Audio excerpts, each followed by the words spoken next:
In the fictional town of Hawkins, Indiana, a place constantly threatened by supernatural forces from a dark dimension, the most human and relatable battle is fought not with a flamethrower or a shotgun, but in the quiet, dimly lit spaces of a lonely police chief's mind and home. Jim Hopper, the rugged and seemingly unshakable hero, presents a facade of gruff competence. He is the man who charges into the Upside Down to rescue a child, who faces down demo dogs and Russian scientists. Yet, beneath that hardened exterior lies a profound and aching grief, a wound so deep that it dictates the rhythm of his life in his quietest moments. His story, especially in the earlier seasons of Stranger Things, becomes a powerful and heartbreaking documentary of how grief, when left unaddressed, manifests as self-destruction, primarily through substance abuse and deliberate isolation.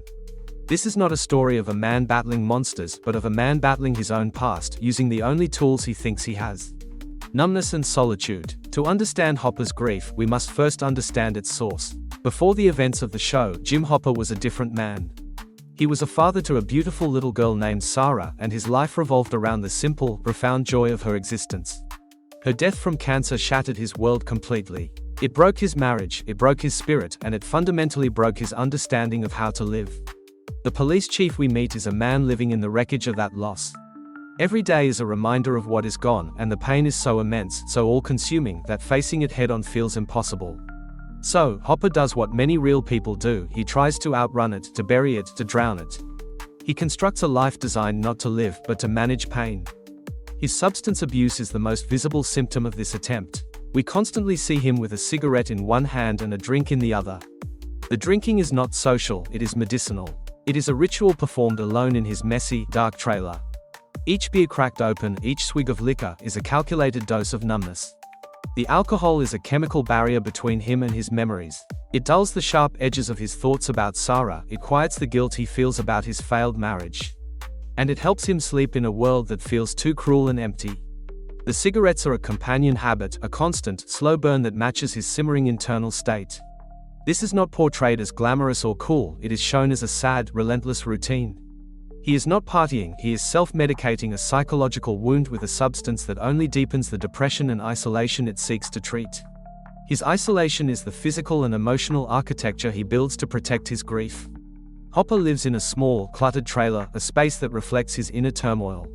It is not a home, it is a bunker. He keeps people at a literal and emotional arm's length. He is rude, short-tempered, and pushes away anyone who tries to get close, from Joyce Byers to his kindly co-workers. This isolation serves a dual purpose. First, it is a form of self-punishment. In his mind, he failed to protect his daughter, and therefore he does not deserve comfort, connection, or a happy life. By living alone in a state of disarray, he is serving a sentence he imposed on himself. Second, isolation is a preemptive strike against future pain. If you do not let anyone in, you cannot lose them.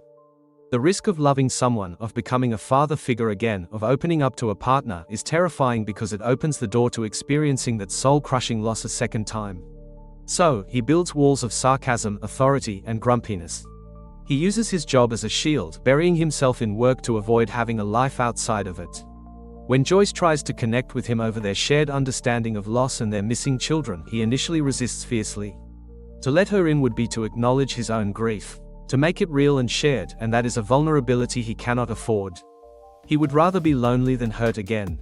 This cycle of substance abuse and isolation creates a feedback loop of self-destruction. The more he drinks to numb the pain, the more emotionally unavailable and volatile he becomes, which reinforces his isolation. The more isolated he becomes, the more his world shrinks down to just him and his pain, which in turn makes the drinking seem like the only solution. We see this in his deteriorating health, the coughing fits, the exhaustion, and in his professional life, where he often operates on the edge, fueled by coffee, cigarettes, and desperation rather than clear-headed focus. His grief has frozen him in time. While the world moves on, he is stuck in the moment of his loss, dutifully tending to the wound every day with behaviors that only infect it further. He is a ghost in his own life, going through the motions, protecting a hurt that has come to define him entirely. The pivotal shift in this documentary of grief comes with the arrival of Eleven and, by extension, the re-entry of Joyce into his life.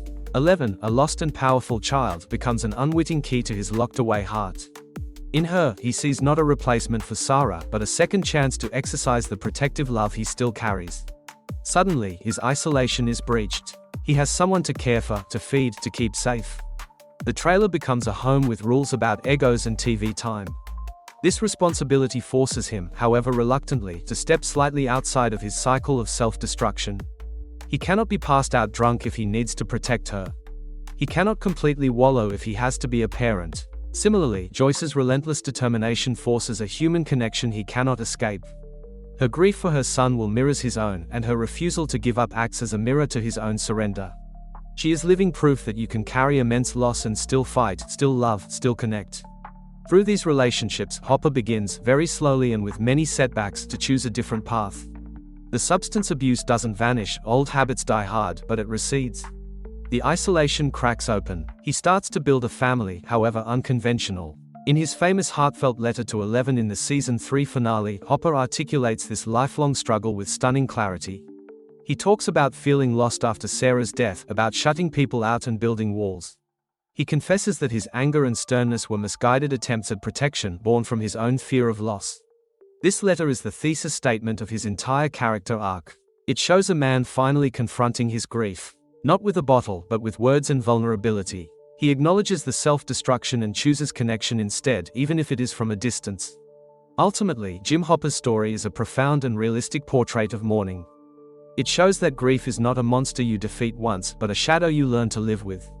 His journey from the depths of substance abuse and solitary despair to a place of chosen family and open-hearted love is a testament to the slow, painful, and non-linear work of healing. It reminds us that even the toughest heroes are human, that the deepest scars are often invisible, and that the bravest battle is sometimes the one fought quietly within, to choose life and connection over the seductive, lonely numbness of the past.